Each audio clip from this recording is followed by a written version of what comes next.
ऊर्जा आज का टॉपिक है परिवेश का प्रभाव। 1, 2, 3 स्टार्ट।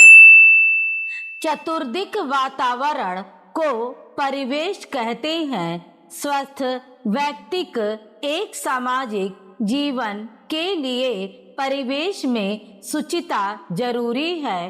प्रायः प्राकृतिक पर्यावरण को ही परिवेश समझ लिया जाता है, किंतु सामाजिक परिवेश भी किसी दृष्टि से कम महत्वपूर्ण नहीं। सामाजिक परिवेश में भी शुचिता उतनी ही आवश्यक है जितनी प्राकृतिक परिवेश में। यद्यपि जन्म के समय बच्चे निर्विकार होते हैं, किंतु परिवेश में भिन्नता आचरण की भिन्नता का कारण बनती है। कोमल मन पर पहला प्रभाव घर परिवार का पड़ता है। माता पिता द्वारा रोपित संस्कार भावी जीवन की आधारशिला बन जाते हैं और जीवन पथ पर दिग्भ्रमित होने से बचाते हैं। विद्यालय युवाओं के मन मस्तिष्क में राष्ट्रीय चेतना जागृत कर व्यक्तित्व निर्माण में बड़ा योगदान देते हैं। अतएव वहाँ स्वस्थ परिवेश जरूरी है। मनोविज्ञानियों ने आचरण निर्धारण में परिवेश को विशेष महत्व दिया है। पाश्चात्य मनोविज्ञानी जीन पियाजे के अनुसार अपने परिवेश से प्रभावित बच्चे संज्ञानात्मक विकास के कई प्रमुख चरणों से गुजरते हैं। इंद्रियजन्य अनुभव, तर्क शक्ति एवं प्रतीकों के माध्यम से व्यवहार में परिवर्तन लाते हैं। सत्संगति से प्राप्त आत्मिक परिपक्वता सामाजिक मर्यादाओं की लक्ष्मण रेखा बन जाती है। संप्रति समाज में पनप रहे अमर्यादित आचरण का मूल कारण दूषित परिवेश है। वाणी का असंयमित प्रयोग दूषित वातावरण के लिए सर्वाधिक उत्तरदायी है। भद्रजनों में अभद्र भाषा का प्रयोग चिंता का विषय है। क्रिया प्रतिक्रिया नियम से यह आग में घी का काम करता है। इसमें श्रेष्ठ जनों का दायित्व गुरुतर हो जाता है।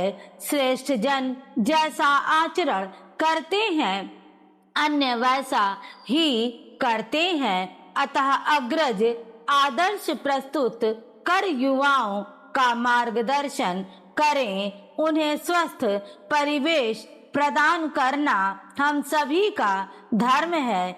चूंकि परिवेश का प्रभाव बहुआयामी होता है, इसलिए हमें उसकी शुचिता सुनिश्चित करने का हर संभव प्रयास करना चाहिए। स्टॉप। संपादकीय 1, 2, 3 स्टार्ट।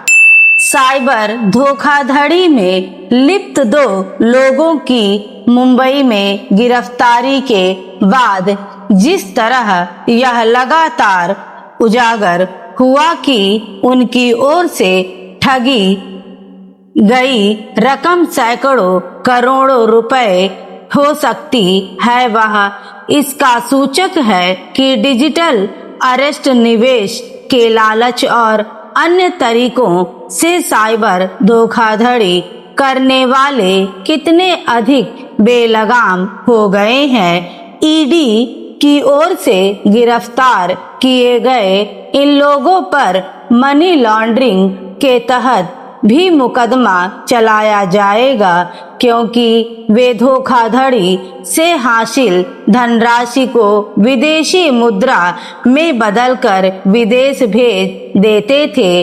इस नेटवर्क की व्यापकता का पता इससे चलता है कि यह 20 राज्यों में फैला था और इसे 400 खातों के जरिए संचालित किया जा रहा था। इस गिरोह के शिकार लोगों की संख्या सैकड़ों में है। इसका मतलब है कि साइबर धोखाधड़ी का काम एक तरह से एक उद्यम की तरह चलाया जा रहा था। यह संगठित अपराधियों की ओर से की जाने वाली ऑनलाइन डकैती ही है। हैरानी नहीं कि देश में साइबर धोखाधड़ी करने वाले इस तरह के और भी बड़े गिरोह हों। वैसे भी छोटे मोटे गिरोहों की तो कोई गिनती ही नहीं है। उनकी सक्रियता का पता इससे चलता है कि लगभग हर दिन देश के किसी न किसी हिस्से में साइबर ठगी का कोई मामला सामने आता है।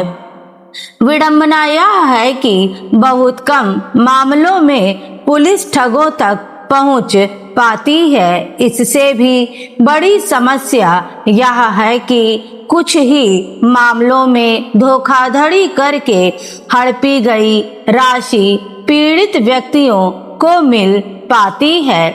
साइबर ठगों तक पुलिस की मुश्किल से पहुंच का एक कारण यह है कि वे दूर दराज से और कई बार तो विदेश में बैठकर ठगी करते हैं। साइबर ठगी के बढ़ते मामलों का संज्ञान सुप्रीम कोर्ट भी ले चुका है और वह कुछ मामलों की जांच सीबीआई को भी सौंप चुका है।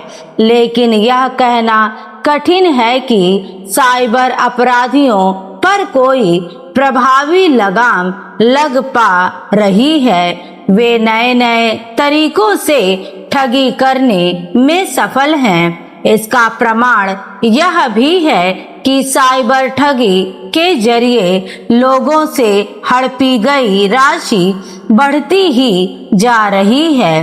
वैसे तो बैंकों में जमा धन की हेराफेरी पहले भी होती थी, लेकिन इसके मामले बहुत कम होते थे और अधिकतर मामलों में धोखाधड़ी करने वाले पकड़े जाते थे। लेकिन साइबर अपराधी बिल्कुल निरंकुश दिख रहे हैं। यह मानने के अच्छे भले कारण है कि साइबर ठग पुलिस से 2 कदम आगे हैं। एक ऐसे समय जब ऑनलाइन बैंकिंग और डिजिटल लेन देन का चलन बढ़ता जा रहा है, तब साइबर ठगी पर प्रभावी अंकुश न लग पाना गंभीर चिंता की बात है। सरकार को इस पर गंभीरता से ध्यान देना होगा कि साइबर अपराधों की छानबीन करने वाली पुलिस और अन्य एजेंसियां तकनीकी कौशल में कहीं अधिक समर्थ बने। अभी वे डाल हैं तो साइबर ठग पात पात वे इतने शातिर हैं कि अच्छे खासे पढ़े लिखे लोग भी उनकी चपेट में आ जा रहे हैं। स्टॉप।